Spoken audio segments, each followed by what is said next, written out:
Welcome, everybody, to Metro Alternative High School's 40th anniversary podcast. My name is Megan. I've been a student here at Metro for about a month. As part of Metro's 40th anniversary celebration, we're interviewing past and present Metro staff members and students, looking back at Metro's history, and we're talking about Metro's present. This is Ben. He's a teacher here at Metro. Hello. He has worked here for 12 years, and he teaches LA 10, US Humanities, Yearbook, Newsletter, Lit Mag, and he's a basketball assistant coach. That's a lot. Good job. Well, those are all not current tasks. I haven't done Yearbook and Lit Mag for a while, but that was back in the day. Nice. So, thank you for taking time. You're welcome. It's good to be here. So, can you start by telling us what initially brought you here? Quite honestly, it was dumb luck. I had graduated college looking for a job, and I was just subbing in the district. I had done my student teaching at Wash, and at that time, the secretary's her husband worked at Wash. So when a long-term position came up here fairly suddenly, I was on a short list to get interviewed. And I didn't know the building existed, didn't know anything about it, didn't know what was going on. Quite honestly, I needed a full-time job, and so I interviewed for it. All right. So Metro is called an alternative high school for a lot of reasons. Mm-hmm. Students have a chance to earn credit without being assigned grades, and each student connected with a teacher as their advisor. Mm-hmm. In your own words, can you talk about what makes Metro different from other high schools? I always hesitate because I don't know enough about other high schools. I don't want to inadvertently insult them. The one thing that I feel most powerfully allows me to sort of feel different is just the smaller size, the more intimate setting, the ability to really try to get to know kids as a human. A lot of kids are always railing on how bad, and we have a luxury of only having 15, 20 kids in a classroom. So, if I was at a conventional building, I would assume I'd have 30 students in a class, 6 classes a day, not to mention the other thousands walking the building. I think it'd be incredibly difficult to feel any sort of personality connections. And so I feel that's a very strong asset for me personally, to be able to get to know kids and know what to expect out of them, get a sense of, when it's a bad day, when they're just being kind of lazy, how hard to push and when and where. I think that's one of the most powerful things that I have at my disposal. So, becoming friends with the students? In a way, kind of, yeah. Not necessarily, kind of breaking the relationship of teacher-student and kind of making it more like learner and, facilitator of learning.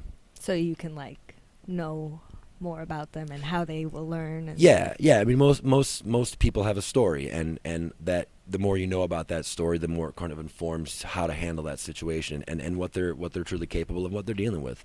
And so it gives me the ability to deal with individuals as individuals without having to resort to sort of blanket policies. That's good. Throughout the years, Metro has always had unique opportunities for its students. Describe your favorite Metro classes or events.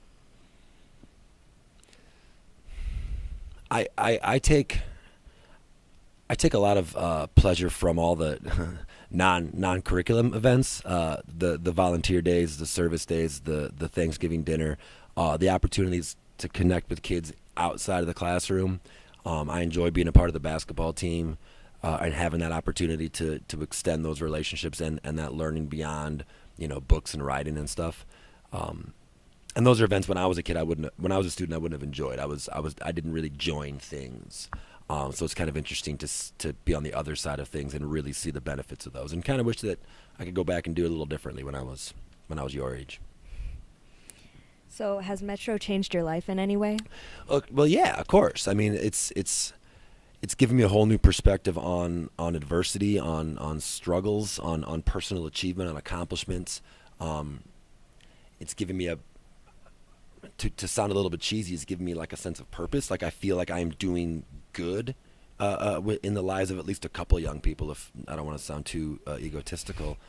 And it's just given me a chance to really take what I want to do to English instruction and working with young people and doing it in a way that I think is really powerful and almost immediate. You can almost see in the course of a month or two that your ability and your presence has made an impact in someone's life that otherwise might not have gotten that benefit. And it's extraordinarily humbling to see it happen. What advice can you give to current Metro students? Trust your teachers. They know what they're talking about. All right? You're going to sit there thinking that there's just another person that's telling you what to do. But give us a little bit of credit. We're not entirely off base, all right? We have a couple ideas about a couple things. It's not our first time down this rodeo. Give us some credit and do your work. You don't necessarily need to like it, but you got to get it done because that's what's going to give you a chance for a future success down the road, and that's what you all want. You all want to get better than good. You all want to get great. Can I drop the mic at that point, or am I still talking? He's still talking. What advice can you give to current Metro staff? I think we got this. I mean, I wouldn't dare tell anyone else how to do what they're supposed to be trying to do. Another glorious thing that we really take into account is everyone can approach the same outcomes in different ways. So what works for one kid might not work for the other kid, and likewise with me. Like I know for a fact that my demeanor in the classroom irritates a certain population of students. I know this.